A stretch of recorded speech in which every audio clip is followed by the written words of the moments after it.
Okay, so don't wait to treat this that I'm going to talk about. Delaying treatment or ignoring the signs and symptoms can be fatal. Look at this poor woman in the background. She is clearly suffering from heat exhaustion. And sometimes, especially as we get older, that can just kind of creep up on you before it's too late. So, like, how do you know the difference between heat exhaustion and heat stroke? Well, they're both very serious heat related conditions. And like I said, it can become very dangerous and lead to a fatality, lead to death. So, okay, heat stroke is when the body core temperature reaches above 104 degrees Fahrenheit. Okay? Heat exhaustion is below 104 degrees Fahrenheit. Now, who carries a thermometer around them? No one's going to be taking anybody's temperature. But medically, that is the difference between the two. Now, symptoms like confusion, dizziness, altered mental status, and even seizures, loss of consciousness can be present in heat stroke, but not necessarily heat exhaustion. So, heat exhaustion comes first and then heat stroke. Obviously, heat stroke is much more dangerous. So, heat exhaustion, like this poor lady here on the beach, she's been out in the sun all day. She maybe had a little bit too much wine on vacation the night before. She's a little dehydrated. She had a sunburn from yesterday, and now she's in the sun all day again today. That is the perfect storm. So, what you're going to see is a lot of sweating, being more tired or weak. There have been cases where people just fall asleep on their lounge chair outside at the resort or the beach, and they never wake up again. So, being really, really tired or weak more than normal. And eventually, instead of the skin feeling really hot, you might get cool, pale, clammy skin. Yeah. Your pulse might go a little bit faster, so your heart rate is beating a little bit faster. Muscle cramps, I remember I've had that when I've gone hiking in the summer before. I got cramps in the back of my legs and I was like, oh no, it's beginning. And I turned around, drank my water, and got down off that mountain because I knew the signs were coming. So besides that, of course, you're going to have dizziness, nausea, vomiting as well, headache, and then sometimes people faint. Now, this is all the realm of heat exhaustion. So, what to do? Okay, well, you definitely need to find shade as soon as possible.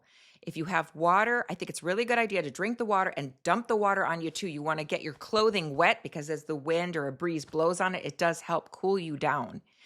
If you're wearing like a zip up jacket or anything, you want to loosen all that up, obviously. And then if you can get to water, have the person just get in the water, get under the water, get in a shower, whatever. And then eventually the symptoms do improve with heat exhaustion. However, if they don't improve, they could move to what's called heat stroke. So that's when we get confusion. Speech may or may not start to slur, but that is a big sign. We'll see heavy sweating. And then instead of pale, cool, and clammy, their skin will be hot, dry, and a very rapid heart rate. They might pass out. They might have a seizure, right? Because the body temperature is getting way too hot. Think about a little baby when they get a fever way too high. They'll have a febrile seizure, right? Yes, that happens. And so what not to do?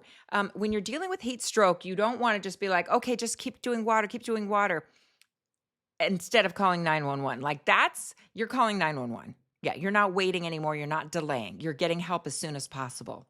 So if you are the one coming onto the scene and you want to help someone, if you have ice packs, I don't know, maybe you have a picnic basket with ice packs in them.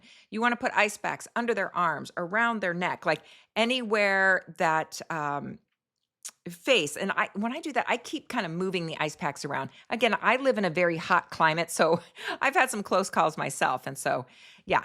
But yeah, getting water in them, all over them, ice packs on them.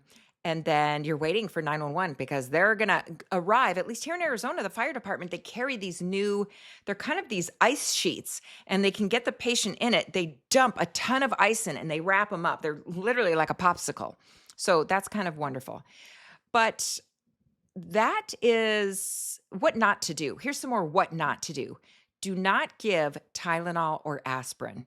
Sometimes people think like, oh, it's the beginnings of heat exhaustion. Like, oh, I'm lightheaded. I've got a headache now and I'm cramping up. I need an aspirin or a Tylenol. Do not do that. That can actually make symptoms worse. So don't do that. Again, it's about hydration and cooling down. That's what you do. Okay.